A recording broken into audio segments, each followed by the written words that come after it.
खाना खाने के बाद इन 4 गलतियों के करने की काफ़ी भारी कीमत अदा करना पड़ सकती है। पहली गलती क्या है?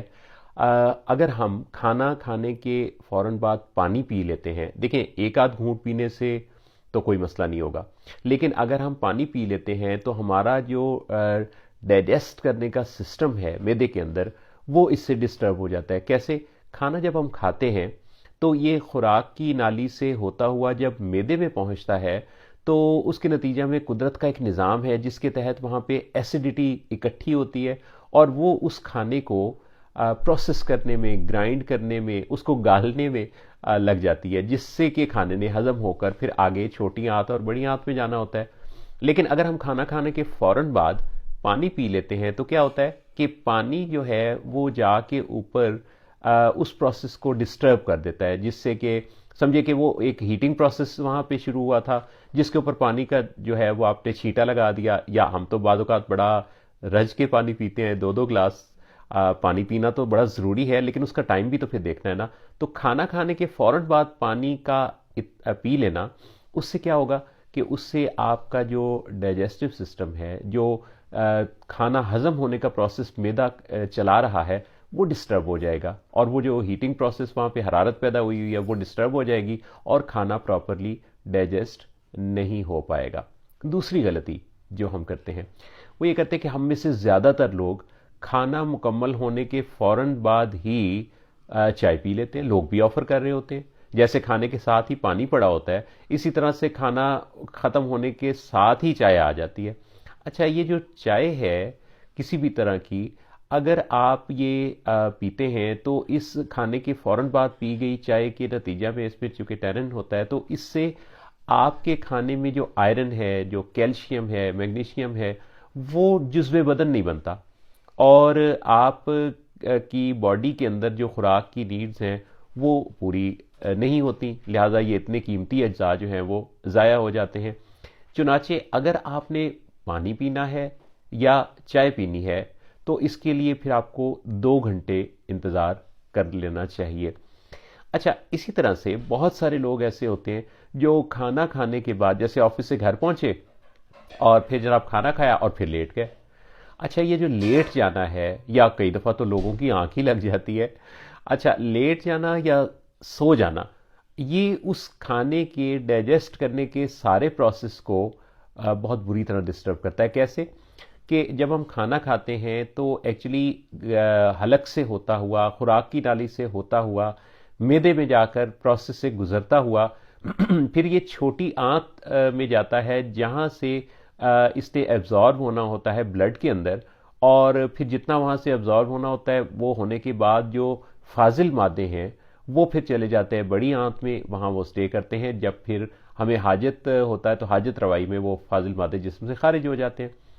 अच्छा, इस सारे प्रोसेस के अंदर एक चीज़ जो कि बड़ी याद रखने की है वो ये है कि ये जो कशिश शकल है, ग्रेविटी, ज़मीन की कशिश, एक्चुअली ये चूँकि ऊपर से नीचे होने वाले इस प्रोसेस के अंदर काफ़ी रोल अदा करती है खाने के डाइजेस्ट होने में। देखें कुदरत का निज़ाम कैसा है। तो अगर हम लेट जाते हैं तो हमारी जिस पोजीशन में खाना था, कशिश शकल उसको वही साकित कर देगी, यानी कि वो ज़मीन से ग्रेविटी जो है वो उसको आगे हरकत नहीं करने देगी। इसीलिए फिर लेट जाने से खाना डाइजेस्ट नहीं होता, फिर हमें खट्टी डिकारें आती हैं, फिर हमारी जो एसिडिटी है वो खुराक की नाली से मुंह की तरफ आती है। तो इस तरह के बहुत सारे मसाइल पैदा होते हैं। अच्छा, इसी तरह हम अगर सो जाएं तो खाने के फ़ौरन बाद सोने से वैसे तो आपने सुना ही होगा कि बहुत सारे लोगों को बड़े डरावने ख्वाब आते हैं। इन ख्वाबों का भी निज़ाम से काफ़ी ज़्यादा ताल्लुक़ होता है। लेकिन अगर आप सो जाते हैं तो आपका जिस्म चूँकि एक प्रोसेस में है, मैदा जो है वो अपना काम कर रहा है, कोशिश कर रहा है, तो आपको पुरसुकून गहरी नींद नहीं आएगी। जिस तरह हमारे इर्द गिर्द शोर हो तो हमें गहरी नींद नहीं आती, इसी तरह से जिस्म के अंदर भी अगर शोर होगा तो फिर पूरी पुरसुकून बेहतरीन किस्म की नींद नहीं आएगी। तो अगर आपने सोना है, अगर आपने लेटना है तो फिर इसमें भी 2 घंटे का गैप देना होगा। अच्छा, चौथी जो चीज़ है जो कि बड़ी ख़ास चीज़ है कि हम में से बहुत सारे लोग जो हैं वो आजकल एक फैशन सा भी बन गया ना, एक्सरसाइज वॉक, इसकी पब्लिसिटी बहुत ज़्यादा होती है जो कि बड़ी ज़रूरी है। हम लोग इसकी कदर कीमत को नहीं जानते, और वॉक या एक्सरसाइज हमारी रूटीन होनी चाहिए, जो कि नहीं है। वो कहते हैं ना कि जिन मुल्कों के, जिन कौमों के पार्क आबाद होते हैं उनके अस्पताल वीरान होते हैं।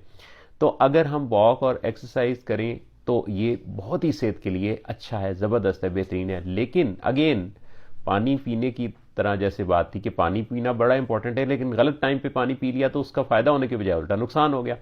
इसी तरह से ये जो एक्सरसाइज है, इससे पहले ये कि जैसे 5-10 मिनट अगर आप वॉक कर लेते हैं खाने के बाद, तो ये तो ठीक है, क्योंकि इसने तो वो ग्रेविटी वाला जो पहले मैंने आपसे जिक्र किया है उस प्रोसेस में ही हेल्प करनी है, और आपके खाने के हजम होने के प्रोसेस को इसने अच्छा बूस्ट करना है। लेकिन अगर आप एक्सरसाइज करते हैं तो क्या होता है? एक्सरसाइज खाने के फ़ौरन बाद करने से एक्चुअली जो मैदे के अंदर खून गया होता है, जमा होता है, हमारी बॉडी का निज़ाम ये है कि जिस जगह भी जिस्म के अंदर कोई काम कर रहा होता है ना, जिस्म के कुछ ऑर्गन्स काम करने में मसरूफ़ होते हैं, तो जो ब्लड की सप्लाई है वो उस तरफ को ज़्यादा हो जाती है। चुनाचे अगर मैदे के अंदर खाना हजम करने के लिए ब्लड वहाँ पे जाके काम कर रहा है और हमने एक्सरसाइज शुरू कर दी, तो क्या होगा कि हमारे जो मसल्स हैं, पट्ठे हैं, उन पर चूंकि दबाव पड़ रहा है, वहाँ भी खून चाहिए, क्योंकि ब्लड के अंदर ऑक्सीजन भी होती है, आपकी खुराक भी होती है।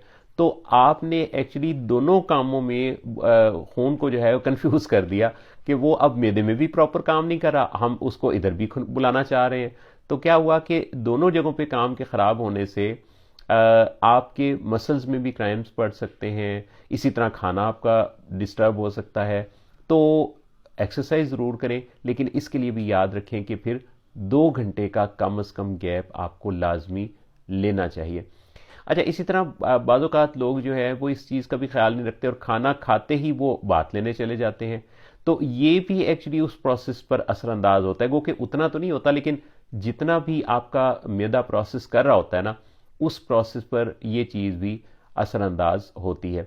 चुनाचे इन सारी बातों को अगर हम ध्यान में रखें, याद रखें, तो हम ना सिर्फ ये है कि खाने का बेहतर अच्छा फ़ायदा उठा सकते हैं, बल्कि इस में जो ख़ास तौर पे मैदे के निज़ाम के डिस्टर्ब हो जाने से जो हमें मैदे के मसाइल पैदा होते हैं। बहुत सारे लोग जो है वो जो हार्ट बर्निंग की बात करते हैं, वो एक शेर भी मुझे याद आया कि सीने में जलन, आंखों में तूफान सा क्यों है, इस शहर में हर शख्स परेशान सा क्यों है।